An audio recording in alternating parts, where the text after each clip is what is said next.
Welcome, Learning Chromebooks. This is April 27th, 2023. I'm Ron Brown, and that is... Huey Boblock. Here we go. We got it right this time, eh? Yeah. I also want to introduce Jolyn Bowler, who is here to help us as well. Thank you, Jolyn, for coming. Jolyn is the techie guru of gurus. She's the Hilton Head Computer Club. She does a lot of work with Chromebooks, PCs, all sorts of tech, phones, everything. She's a technician of many different colors, I guess we'll call you, right? So so she's here to help us and also correct us if we make any mistakes, Huey. So yeah, she's we'll really have to be good on at it. that. We'll have to be on our toes, right? So we have a big show for you today.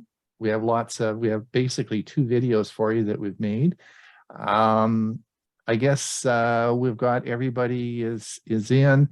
Huey, do you have anything you want to say? No, mine, I started out with an idea and it kept growing as I was working on the video. So it kind of looks like it was pieced together. It was. All right. I kept adding things to it. Sure. And so what we're going to do is we're going to play Huey's, and then we'll ask if you have any questions, and we can certainly answer those questions. And then mine's a bit longer. Mine goes for about half an hour, and I'll talk about that, and we can talk about any questions that you might have after that. Does anyone have any questions or comments? No, but I'm looking forward to yours because you're talking about some things that I want to learn about. So I'm okay. I'm glad you chose them. Dennis, unmute yourself and say hello.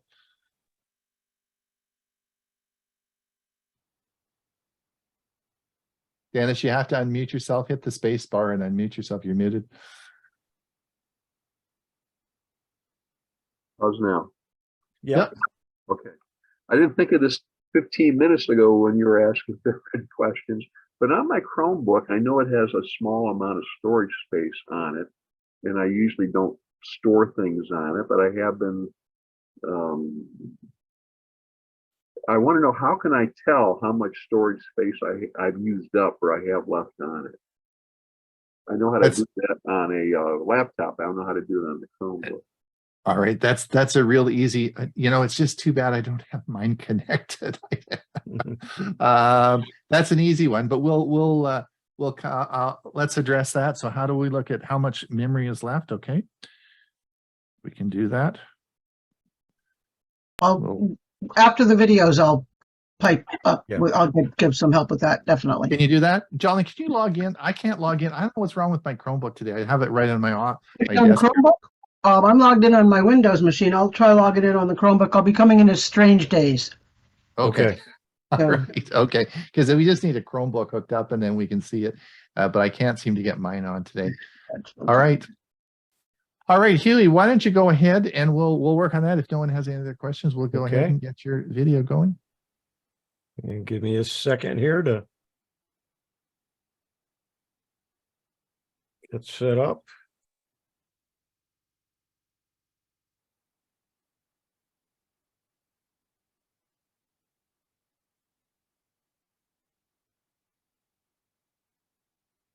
I'm presuming you're seeing that. I am. Creating and editing video on a Chromebook. I'm Huey Boblock. Screen capture video on a Chromebook native in Chrome OS. That's right. If you go down to the bottom right of your screen, you click in the area where the clock is, it will open up this screen and you click on screen capture, which I have circled. When you do that, you'll get this dialog, and let's take a look at what it is. On the left, it will show either a still or a video, and then you can have it full screen or partial screen or the entire window. And then if you click on the gear for settings, you can turn the microphone on or off. So let's take a look at other ways in which you can edit and create video on a Chromebook. Google Photos has recently added Chromebooks and Android into the creating a video using Google Photos. And what we're going to do is we're going to go to Utilities and then to Movies, and then we're going to go into our Pictures in Google Photos. We're going to choose several of the videos and stills that I took of the alligator in our little lake here in the village that I live in. And then we're going to create a video by clicking the create. It takes just a few seconds. It creates a movie, and then it downloads the clips.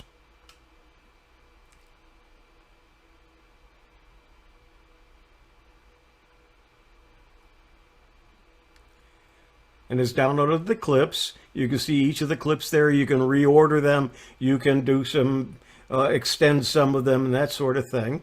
But what we're going to do right now is we're going to come down to where we can check the size, whether we want it portrait or we want it landscape. By default, it's portrait. We're going to make it landscape. Then we're going to add some music to the background. We click there. We can either use our own music. You can use some theme music, which is built into Google Photos. And we're going to choose which one we're going to want. We'll try a couple first.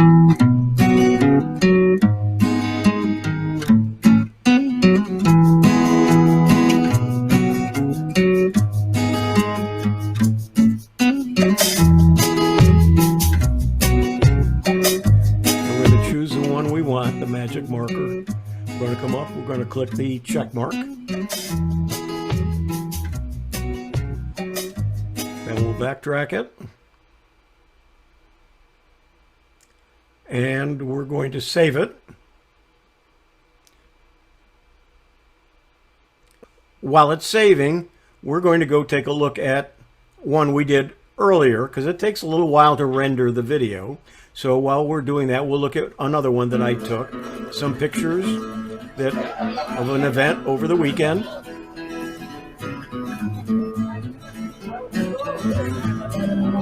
Some were movies, some were stills that were moving, and we pieced them together using the same format we just did with the alligators.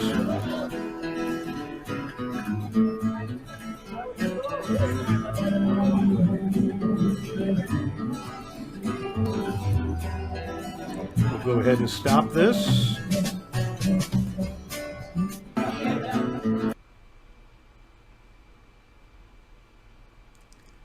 And now we'll open up Google Photos again.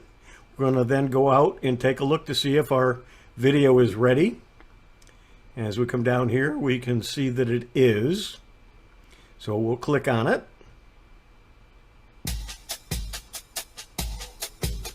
And this is our video.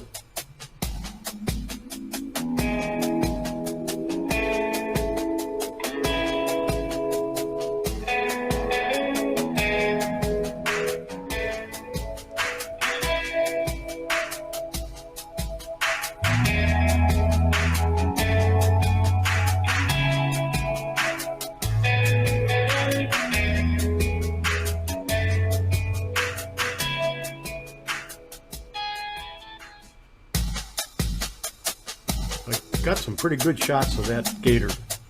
It's a big one.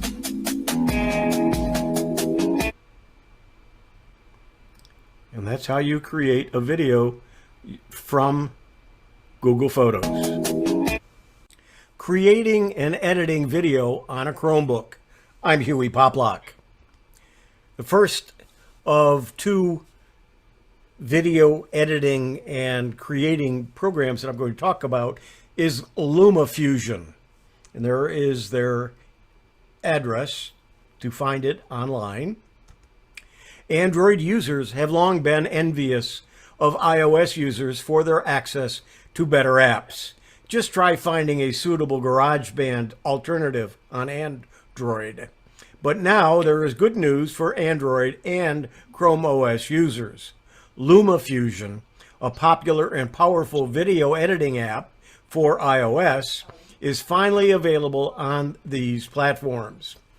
LumaFusion is a powerful video editing app that offers a wide range of features, including multiple tracks, chroma keying, and color correction. It is also very user-friendly, making it a great option for both beginners and experienced editors. The app was originally released for iOS in 2017, and it quickly became one of the most popular video editing apps on the platform. In 2021, the developers announced that they would be bringing LumaFusion to Android and Chrome OS. The beta version of LumaFusion for Android and Chrome OS was released in November 2021, and the full version was released in February of 2023.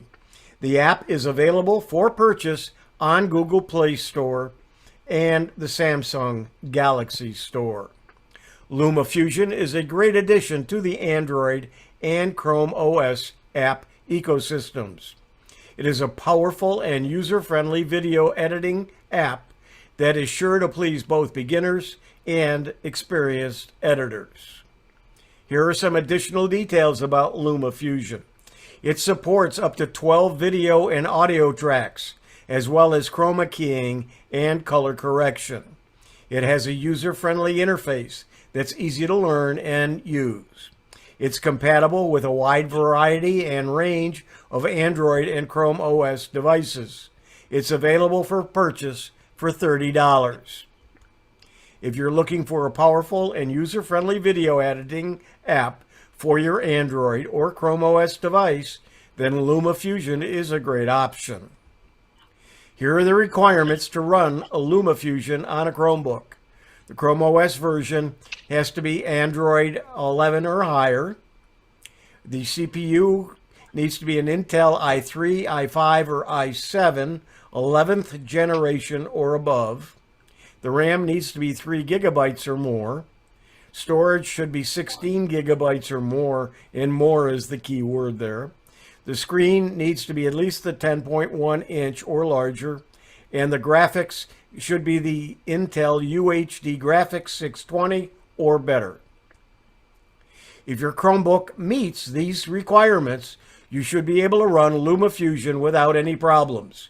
However, it is important to note that the performance of LumaFusion may vary depending upon the specific hardware of your Chromebook. If you're using an older or less powerful Chromebook, you may experience some performance slowdowns when using LumaFusion. Here are some additional tips for running LumaFusion on a Chromebook. Make sure that your Chromebook is up to date with the latest software. Close any other applications that you're not using while you're using LumaFusion. If you're experiencing performance issues, try lowering the quality of the video footage that you're editing. If you're still having problems, you can contact a LumaFusion support team for assistance. Here's a screenshot of what LumaFusion looks like. And if you go to their website, you'll see enjoy the LumaFusion experience on Android and Chrome OS. Head to the Google Play Store or the Samsung Galaxy Store to download the app as a one-time purchase. LumaFusion has been rebuilt from the ground up and is based on the capabilities of LumaFusion 2.4. And I've already talked about the requirements for LumaFusion. And again, you can see what it would look like on your phone. Here is their website, LumaFusion for Android and Chrome OS. What makes LumaFusion the #1 mobile editor? Well, world-class timeline. The way your timeline performs can make a difference between telling your greatest tale and a story left on the cutting room floor. Audio and video effects. You can add layers of keyframed motion effects, blending modes, color correction, green screen, and Luma keying, audio EQ, panning, audio levels, and much more. Custom titling. Create stunning multi-layer titles, import logos or graphics, add shapes, and control the fill, color, border, and shadow. Story blocks for LumaFusion. Choose from an ever-changing collection of free, royalty-free music tracks, videos, backgrounds, and sound effects, or subscribe to thousands of assets you can browse and use right from the LumaFusion library. Device support. Enjoy LumaFusion on Android and Chrome OS devices with a minimum of 3 gigabytes of RAM and running Android 10 or above. The Android and Chrome OS features. You've got your editing and various choices, effects, audio. Give you a second to read those through. Speed FX, create slow motion and fast motion, forward and reverse. Share, you can easily share movies and control the resolution, quality, and format. You can create still snapshots, and you can send projects to edit on another device. And then the titler, create multi-layer titles with shapes and images, adjust font, color, face, border, and shadow, and save the share title presets. And then there's a media library, there's a project manager, and exceptional free support as well. Here is the Google Play Store screenshot, and as I said, it was $30. Actually, it's $29.99. Okay, a second choice for video editing and creating videos is ScreenPal, which was formerly called Screencast-O-Matic. And you can get to it from screenpal.com. Here's their website, and you can download a free recorder, and you can use it for free. Easily record your screen with the best screen recorder for Windows, Mac, iPhone, iPad, Android, and Chromebook. Capture any area of your screen, add audio from your microphone, and add and resize video from your webcam. No account is required. Even though you can use it for free, if you wish to, it's $36 a year for the Solo Deluxe, which should be more than enough for you. The Solo Premier at $72 a year, and Solo Max at $120 a year. But the free is also very good. All plans, including the free, capture and screenshots and recordings, edit videos and screenshots, make unlimited videos, create on desktop and mobile, publish video channels, send anywhere, draw and annotate while recording, share and host unlimited videos, and content privacy and security. And what's included in the free plan? With ScreenPal's free plan, you can record, share, and host as many videos as you want. You can record up to 15 minutes at a time with their screen recorder, and easily edit videos with their free video editor, and host unlimited videos for free with their secure content management system. You can upgrade at any time to unlock unlimited recording time, automated captioning, integrated video editing, premium stock media, interactive video features, and much more. So both LumaFusion and ScreenPal work on most Chromebooks. Creating and editing video on a Chromebook. I'm Huey Poplock. And there you go. A few questions in the chat box I see. What audio stabilize is available in the editor? I don't have any idea. Not sure what auto stabilize is. I said audio, it's auto stabilize. I guess that's to keep it from shaking. And so far I'm lucky I don't have that issue. You can get some what do they call those things for you can put your phone in. A gimbal? Yeah, gimbal. And they're not, there's some that are relatively cheap, and then there's some that are more expensive that you can get, and that Yeah. stabilizes the camera. Yeah, I have a DJI brand gimbal that works very nicely. Yeah, I've got one. I've never used it. Mhm. And it was cheap. So I bought it.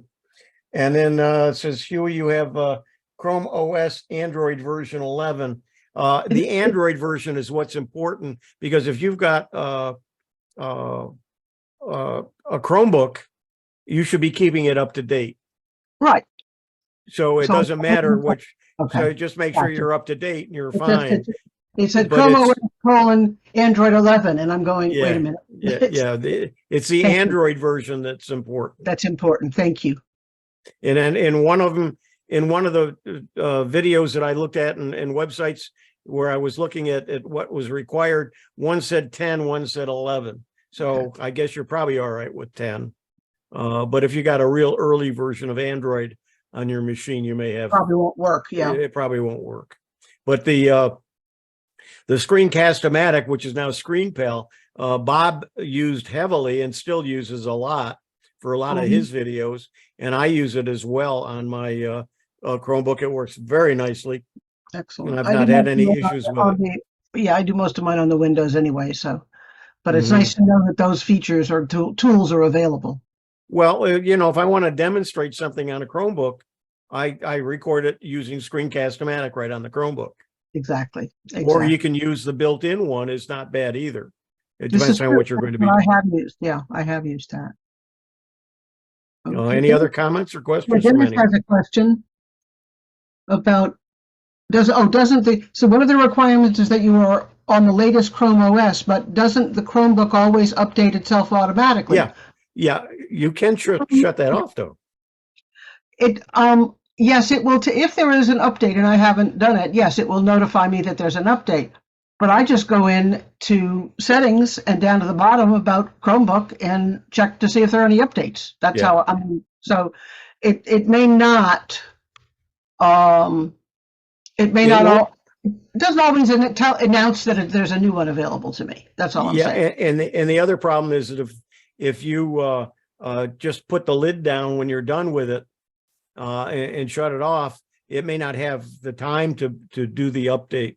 That's what happened to me last night or this morning. I did that. I did the update and then I turned it off all the way instead of restarting it. And yeah, it was not happy when I woke it up again, but Yeah. it worked eventually. All right, let's Can I clarify that point? Maybe I'm Sure, Dennis. Yeah. maybe I'm really missing something.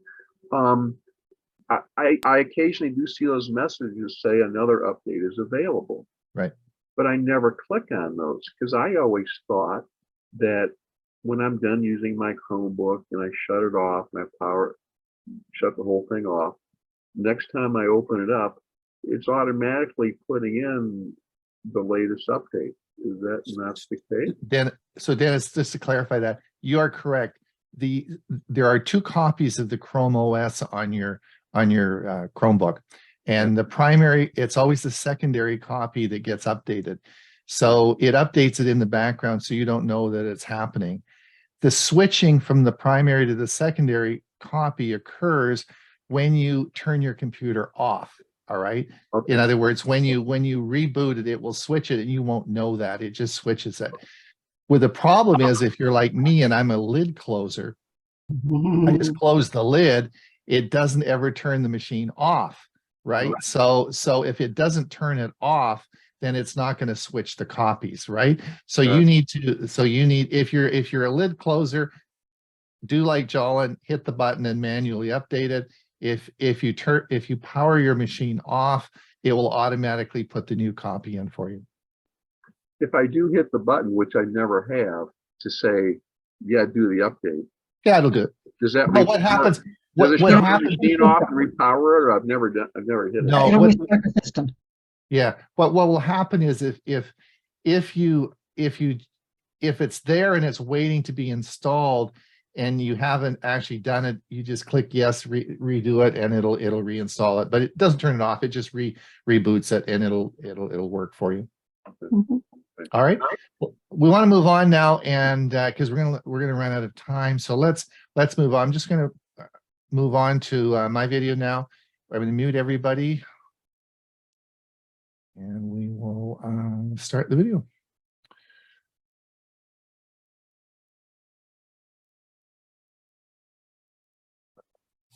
Fast pairing is a new feature for your Chromebook.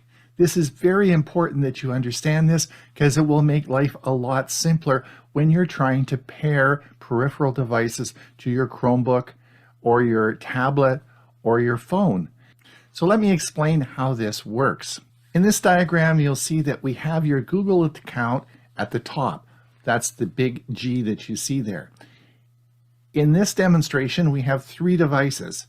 We have, of course, your Android phone, we have an Android laptop, and then we have your Chromebook.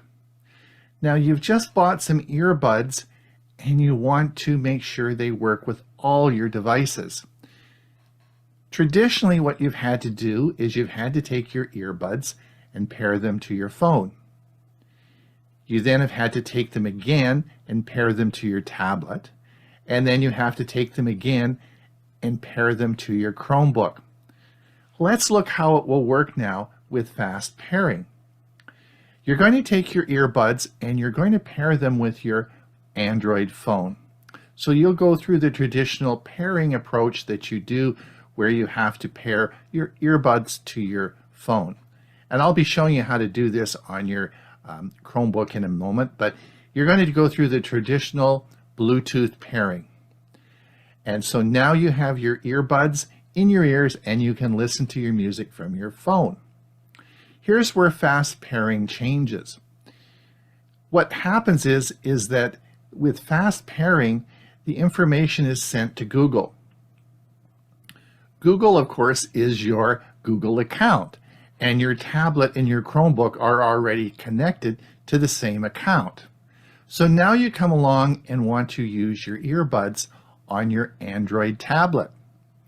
Well, when the earbuds come into proximity of the tablet, Google will send you a message on the screen and say, do you want to connect?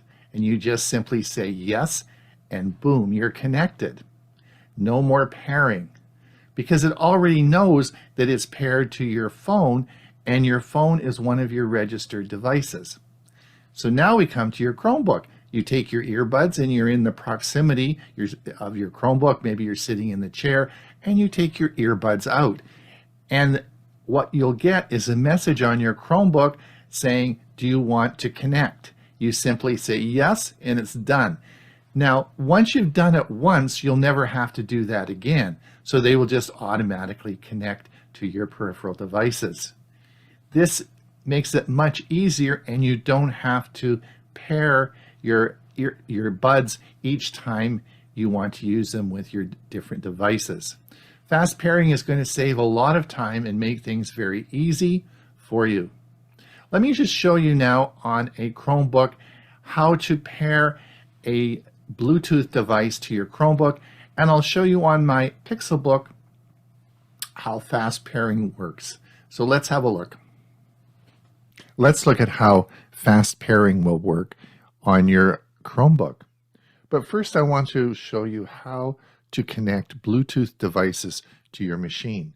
If your Chromebook works with Bluetooth, it can connect devices like keyboards, mice, speakers, headphones, and headsets. It's important that you only pair your Chromebook to devices you trust. Devices stay paired to your Chromebook even when other people use your computer. So to check and see if your Chromebook works with Bluetooth, you'll see my mouse comes down here. We're going to drag it down to the bottom right, and we're going to select the little battery icon here, and we're going to click that, and we'll see, of course, my Bluetooth icon is here. I can turn that off.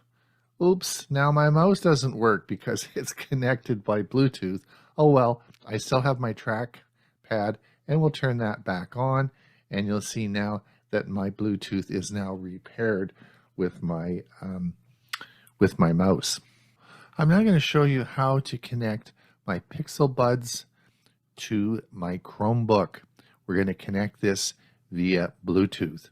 So if you look at my mouse here, we're going to drag my mouse down to the bottom right. I'm going to click the little battery icon, and this of course will bring up my this will bring up my Bluetooth menu here. And if you come down to the little drop down menu here on the right, I'm going to click this, and now we're going to have a look and we're going to pair a new device. So I'm going to click pair new device, and this is going to go into pairing mode. And on my Pixel Bud case, I'm going to open it, and I'm going to hold the little button on the back for 3 seconds, and it should go into pairing mode. There it's found my Pixel Bud Pros. So I'm going to click on that, and it now says it's pairing, and it says Ronald's Pixel Buds Pro are now connected. Let's come back and see if that's true. We're going to come back over here. We'll come up to Bluetooth, and we'll come down, and we'll see, of course, my 2 devices I have paired are the Bluetooth mouse and also my Pixel Bud Pro. That's great. I can listen to music on my Chromebook now through my Pixel Buds. For this session, I'm not going to tell you what I'm about to display. I'm going to play a trick on you. Life's too short not to have a lot of fun, so today we're going to have some fun with our Chromebook, and I'm going to show you a real neat feature. So I want you to look at the bottom shelf. Remember, at the bottom here on our Chromebook, this is called the shelf. And of course, we have our apps pinned along the shelf, okay? So I want everyone to think about this and what is unusual about my shelf. There's something very peculiar, and most of you who use your Chromebook all the time will say, hey, what's going on here? That's not possible, okay? And I want you to look, and let's see who gets the answer first. I'm going to give you just a second to think about this, but I want you to look along the shelf. The clue is on the shelf. All right, let's have a look and see what I'm trying to show you. Let's come down to the shelf and come along to the left, to the right. Of course, we have Chrome. I have my my Google Docs opened. I have Google News, and I'm not going to go through everything. Let's come along here, keep coming along, and hold on. What's this? This is, does anyone know what this is? Symbol of, this is Microsoft Edge. Hold on. How are we running Microsoft Edge on a Chromebook? We're not running Windows on a Chromebook. How do we do that? Well, is this really Microsoft Edge? Let's have a look here. Hey, looks like Microsoft Edge. In fact, we have got Bard open here. Yeah. Let's see what it, let's ask it something here and see what it says. Let's ask it about the competition. What is Chat GPT? See what it says.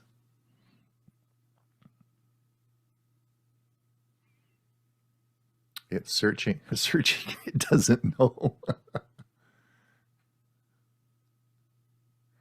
And there comes the answer for what is Chat GPT. So now I'm using Microsoft Edge on my Chromebook, and I've just looked at AI in Bing. So how did I do that? That's pretty weird. So let's get out of here, and let's come back, and let's just keep going across the shelf, and let's see what other things are going to happen here.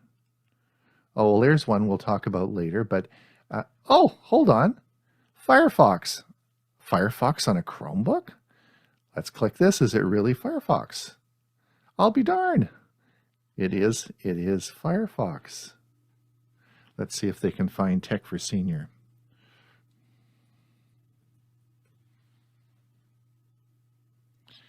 I guess they did. Tech for Senior. Firefox has heard of Tech for Senior. Let's see what it brings up. Even found our website. Amazing, eh? So hold on. This is Firefox on a Chromebook. How did I do that?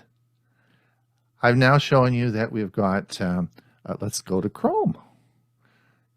Here's my Chrome browser open. But I also have Firefox, and I also have Microsoft Edge. So how did all this happen? Well, I'm not going to belabor this point anymore, but I'll give you the clue and I'll tell you what I want to talk about. I'm running these on Linux. Linux is an operating system that can run on your Chromebook at the same time at the same time as your Chrome OS is running. And that's what I'm showing you today, as we have the Microsoft Edge browser running Bing, and we have, of course, Firefox running as well at the same time. But these are running in a container of Linux. So the point I wanted to make today is, how do you run Linux on a Chromebook? Let me show you. So what we're going to do now is we're going to come down. Remember that little battery thing we saw on the right-hand side? Let's click that and let's get to settings. Settings. So what we're going to do is come up to settings, click settings, and we're going to come down and we're going to come to, you see over here it says advanced. Let's click advanced, and we're going to come down even lower here, down to developers. Let's click the developer menu here, and here you'll see Linux development environment. Now I actually have Linux installed, so I'm going to come over here, click this menu, and you'll see all the options we have. And at the bottom here it says remove Linux development environment. Click this and hit remove, and it will remove Linux from your operating system on your Chromebook. So the question really is, should you install and run Linux? Linux is another operating system that you're probably not familiar with, but it is very popular in other parts of the world, such as Europe. It offers an immense wealth of apps and programs that would parallel any other operating system we have today. What Google has done is it has allowed a container or an enclosed space of Linux to run within the Chrome operating system. So you can run them, and as you saw on my Chromebook, we could look at Google Chrome running on a Chromebook, and we can look at Firefox and Microsoft Edge running in Linux. And you couldn't tell the difference. You had no idea that they were running. Google has made it a lot easier to run Linux on your Chromebook. The problem is that it is a command line operating system. I would not suggest that you hit the install button and install Linux just to fool around with it or see it or test it out. I think if you're going to do this, you should have some support by either a Linux club or someone who knows a lot about Linux that can help you get going with it. Otherwise, you're just going to fill up your hard drive with a bunch of useless files. But if you do have some support, or you are interested in that, it is very easy to do now and will offer another dimension for your Chromebook. And that's why I wanted to mention it today. So what I want to do is show you how to use ChatGPT with your Chromebook. You may have noticed at the last video on our shelf here, you saw the ChatGPT icon. So let me show you how to set that up on your Chromebook. So you can just click the button and it'll take you right to ChatGPT. Now, you will have to have a ChatGPT account. So I'm assuming that you've set one up and have logged into your account. So let's look at this and see how we're going to do it. So the first thing I'm going to do is bring up our Chrome browser. And what we want to do is get into our account. All right, let's just follow the link that I've put on the screen, and we'll put that into our URL, and that should bring us right into our ChatGPT account, which you'll see I have on the screen here. So this is ChatGPT. and you will be familiar with this if you have an account. So let's count. The accounts are free, by the way, so I would encourage you to set one up. So let's come over here, and we'll come up now to the top right-hand corner, and I want you to click these three little dots here. And now we're going to come down to more tools, and over here we're going to create a shortcut. So let's click this, and now you'll see we can call this, we'll rename it in a second here, but here is the icon, and we're going to call this ChatGPT.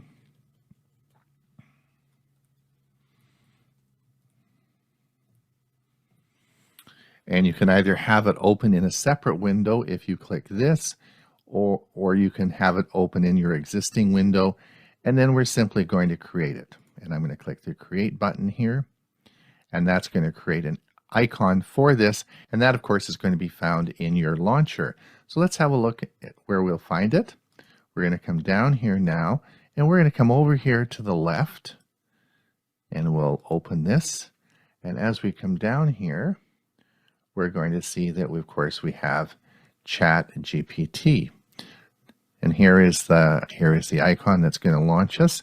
So what we're going to do is we're going to pin this to our shelf because I use it all the time. So I want to pin it right to our shelf down here. So what we'll do is we'll just right click on it, and it says pin to shelf. And now we have a ChatGPT button pinned to the shelf of our Chromebook. Anytime we want to use it, we just click the button here, and that'll take us right to ChatGPT. And we are ready to do a search. So what is Google One? Google One is a subscription services that offers a package of services from Google. If you look at this diagram, the most important is the storage. And most people purchase Google One for the extra storage. And as you can see, you get 100 gigabytes for about $20 a year. Then you get 200 gigabytes for $30 a year and 2 terabytes for $100 a year. Now, most people, if they have a Gmail account, have the standard 5 gigabits of storage. And oftentimes you want more. And for the vast majority of people, 100 gigabytes is just fine, which is simply $20 for the year. It used to be that that did not include the VPN service from Google, but the change is it does now. All the plans, you're able to use the VPN service, which makes it a great deal for you. So is this a VPN you should trust? Can Google see everything you do when you're connected to a VPN? Let me answer that. To put it simply, no. Google One's VPN is built in a way that it cannot track you on the network, and it cannot identify your personal information with your internet pathway. They use a system called blindsiding to provide a stronger guarantee that your network identity cannot be revealed. They do not log your IP address or network traffic. They have open source client libraries that are available for independent audit. And the independent audits are available for anyone to see. This is a very secure system. I think if you do require a VPN, I think this is a very good service for you and is available on all your devices with a Google One subscription. So as just discussed, the Google One VPN is free if you have any one of the Google One plans. This is a recent change and a good option for you to use this on your Chromebook. Let me show you how to install the Google One VPN on your Chromebook. You'll see now this is my cursor, and we're going to come down and we're going to go to the Play Store. Using the Android app is the best way to install the Google One VPN on your Chromebook. So let's go to the Play Store. I have the Play Store on my shelf here. Let's click this and just go to the Play Store. And at the top here, we're going to type in Google One VPN. Hey, look, I've searched for it before. So let's click on the VPN, Google One VPN. We're going to bring it here, and this is going to install it. So when you go to the Play Store, you'll notice a lot of options. There's an option for Google One app, an option for Google One app plus VPN. They're all the same. They all will take you to this location, which is the Google One app. And that is what you want to install. It'll have the big number 1 sign here. It'll say Google and Google LLC. Let's install that. Okay, now we have the Google One app installed. You'll see that up here it says installed. Let's open it.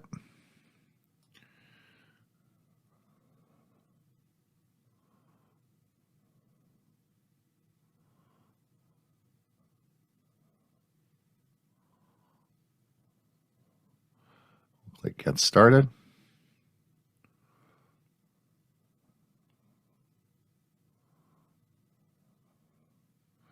Now, as we come down here, we're going to see here is the VPN.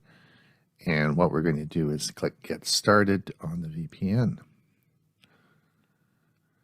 And this opens right up, and basically you can, all you have to do is click Use the VPN. I'm not going to go into all the specifics of why you might want a VPN in this video, but if we just click this, this will turn on our VPN. Now, Google One wants to set up a VPN connection that allows you to monitor network traffic, only except if you trust this source. I do, and I'm going to click OK. And it tells me now that my VPN is running. So this means that my IP address that I have now is anonymous and no one can track me. So we're going to come out of this now. And I want to come down, and we'll come down on the right-hand side here. And you'll see that in our quick settings menu here that we have the VPN services on. If I click this little down arrow here, this is where you can toggle the your VPN services on or off. In this case, we have it toggled on, and if we wanted to disconnect the VPN service, we just click Disconnect. And that's how you run Google One's VPN on your Chromebook. I'd like to show you now how to access reader mode or reader view on your Chromebook. Now, I'm sure you have experienced the problem when you're looking at a news article. You're going to get lots of ads, and particularly if it's offered through a website. And this particular example I'm doing is Japan's iSpace says Moonlander unexpectedly accelerated and likely crashed. And there's actually lots of ads going to come up in this. So what we're going to do is we're going to come up to the top here, and I'm just going to click on Reader View. It is called Reader View. It's going to access, here's the ads popping up now, but I'm going to come to Reader View, and now this brings us up, and it's now ad-free. And you can look at the whole article here. All the images are there, but it is all ad-free. And this is called Reader View. This is an extension for your Chrome browser. There's also an extension called Reader Mode. So you can use either one, and I'm going to show you where you can find these and how you can install them. These are extensions that you will add to your Chrome browser, and they'll be available across all platforms that you use Chrome on. So let's just have a look at how you might find these and install them. I think they're very useful. So the first thing is we're going to go to the Chrome Web Store, not the Android App Store, okay? Not the Android Play Store. We're going to go to the Web Store. So let's come down to our shelf. We should be able to find the Web Store. We'll come down here. So we're going to come down to the bottom here, and we'll see Chrome Web Store. Let's click this. And now we're going to look for extensions. We're going to now type in Reader. Now we have Reader View and Reader Mode. Let's install reader mode since I don't have it installed on this particular Chromebook. So let's click reader mode, and we're going to come down, and the one that you want, we're going to shoot more extensions up here to make sure we find it. And here is reader view, which I already have. And this is the one that you will want. These are the two that you'll want to install. This is called reader mode, and this is reader view. And you can choose whichever one you like best. I have reader view installed, and that's what I just showed you. Let's try reader mode. Let's click this one. And now this is going to add this as an extension to Chrome. So we're simply going to click this, and we're going to say read and change all your data on all websites, and we're going to add that as an extension. And now it is installed.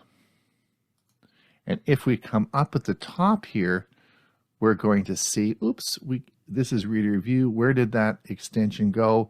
Well, there actually is a long list of them here, and it should be installed right here.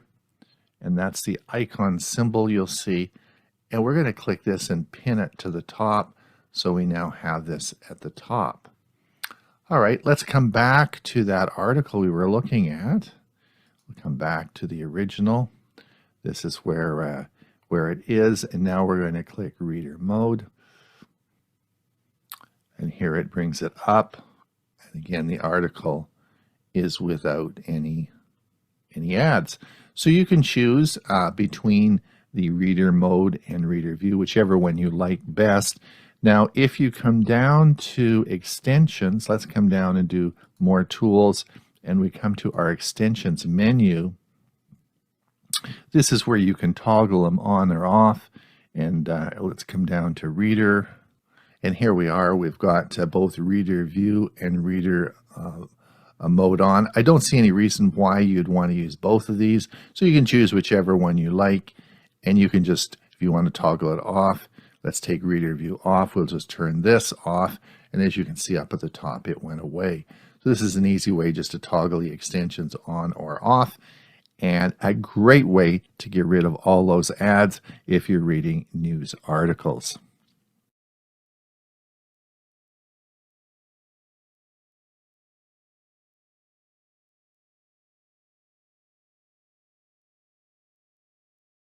Okay, so that was five things that you can do with your Chromebook.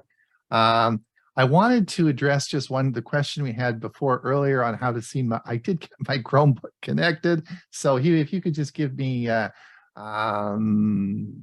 administrative, make me a co-host on the other, and then I can just share my screen, and I'll just show you where you can find out how much memory left there is in your Chromebook. Now, Ron, I either go into my Files app, which is within the launcher, or I go into settings and type storage, and then go into storage management. That's right. And I'm just going to show you that. Excellent.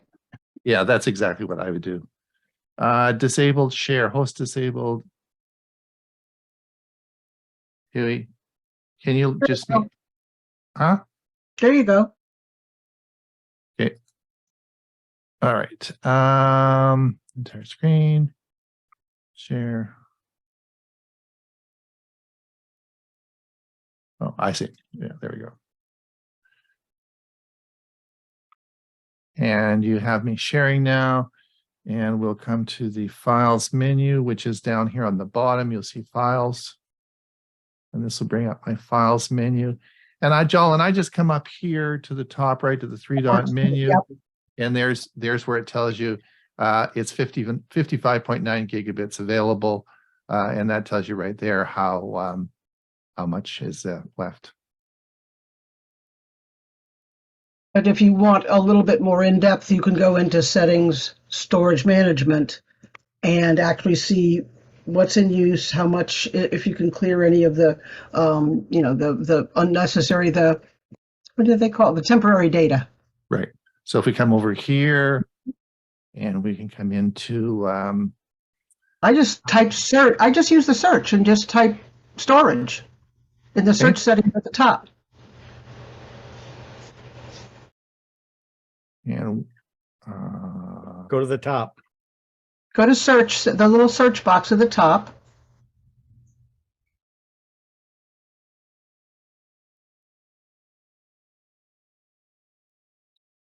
There you go. First one is storage management. there you And go. there's a picture of what you got. There you go. While you're there, why don't you look and see if from there you can also find the Android version. So in that search box, put Android version and see what you get, or just Android.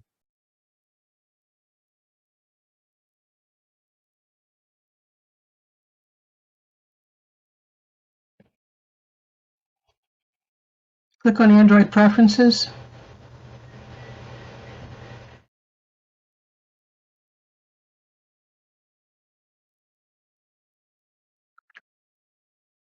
Nope. See, when I did it, I went through like you recommended on the chat. I went through the Play Store to do that and found Right. it within the Play Store. Okay, you did find it then. Okay. Yes. I don't have my Chromebook here and I couldn't, so. Yeah. Oh, absolutely. I found it. Okay. Does anyone have any questions about the video I did about fast pairing is important. It will occur not on all your Android devices, not just Chromebooks. It will occur, and it's going to be over the next 2 years. Everything will be moving to fast pairing. You may have noticed that on my when I did show you my Pixel Buds being paired on my Chromebook, you would have saw the battery levels on each ear were demonstrated. That battery level is fast pairing as well. It gives you more information than just being connected. So it is something you need to watch for. It's going to make our lives a lot easier, but you will require your devices to be enabled for that. So not all devices will do it yet. So it's coming, but this is in Chrome OS 112, which is what I wanted to show you that. Yeah. Boy, we really sent them a lot of information today. Oh, it definitely. Eddie Harrell has a question about icons on the desktop of the Chromebook. It's my understanding that can't happen, but then he says I have them in the middle of the screen.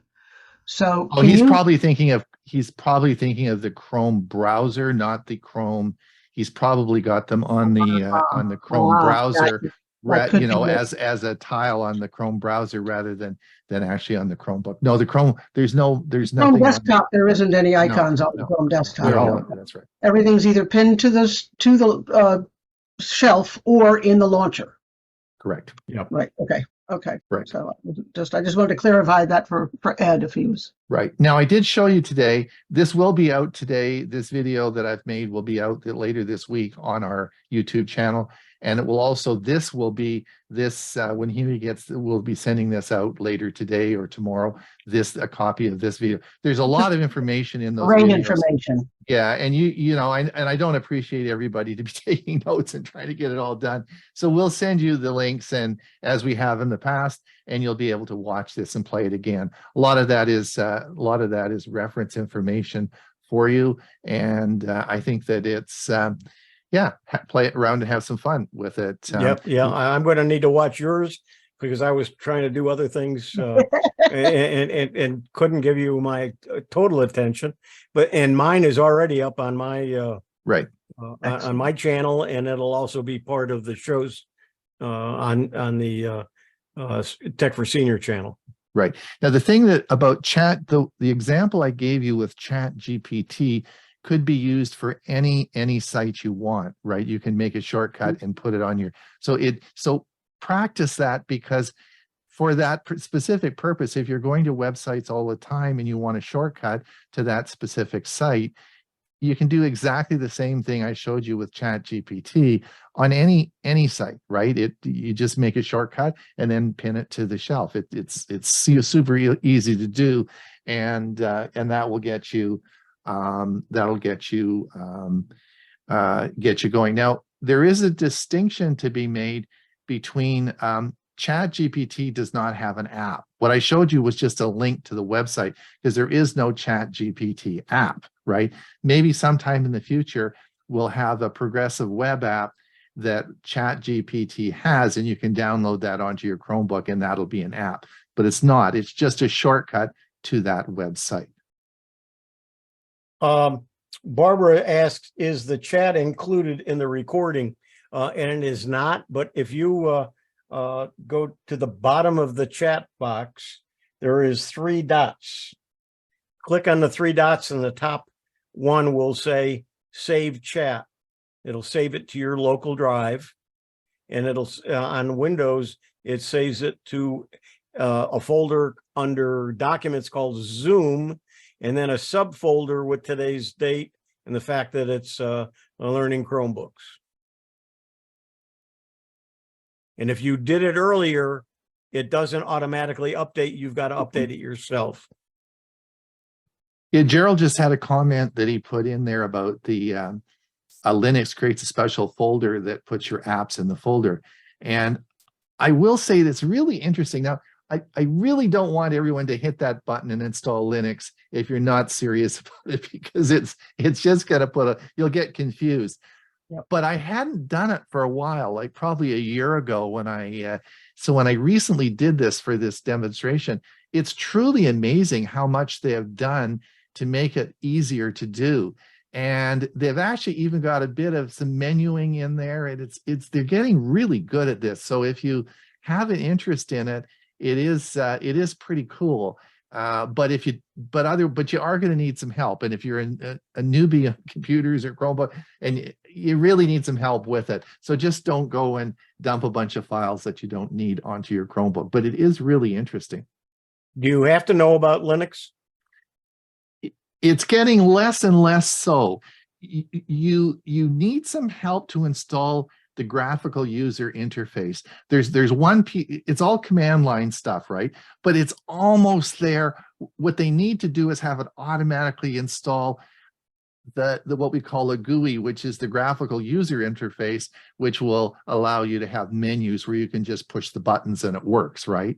The problem, it's not quite that. I mean, all you need is a little bit of help for someone to show you how to do that. And once that's done, it would be perfect, right? It's going to work. So it's a lot easier now than it was, but you just need a little help with it. So if you have someone that does use Linux, and maybe you're watching John Kennedy's series that he does with APCUG, and you're sort of following along with that, this is a huge advantage with Chromebooks. Like this, if you at all get this working, it makes your Chromebook absolutely an incredible machine, because there are so many applications for Linux, right? You've got incredible applications for it that all will work just fine, and it works really well.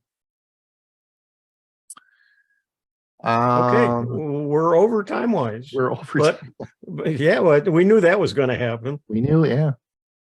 Well, thank you very much. We will see everybody in about a month's time. Yep. Thank you very much, everybody. I hope you got something out of this. Yeah. If you didn't, you don't own a Chromebook. Yeah, right. but maybe it'll get you to get one. So okay. One more comment. Ed Harrell also mentioned he didn't see the 3 dots in chat on the Chromebook. I don't think you can save the chat on the Chromebook's Zoom PWA. Am I correct? Oh, maybe you're right. Oh, yeah, you might may be be right, John. Let me just check. Hold on here. I don't think so. Because I just went through it all and looked. Yeah, I think you're right. Maybe one of you can save the chat and yeah, I'll save it and I'll send it. I always send an email to everybody who's registered with the link to the video. I'll include that file. It's a text file, so it'll be a small file and it'll be attached. Okay. Okay. Terrific. Thank you, Huey. Right. Okay. Till next week. I text them up until next month. Yeah. Have a great day, everybody. Bye. Bye-bye. Bye. Bye.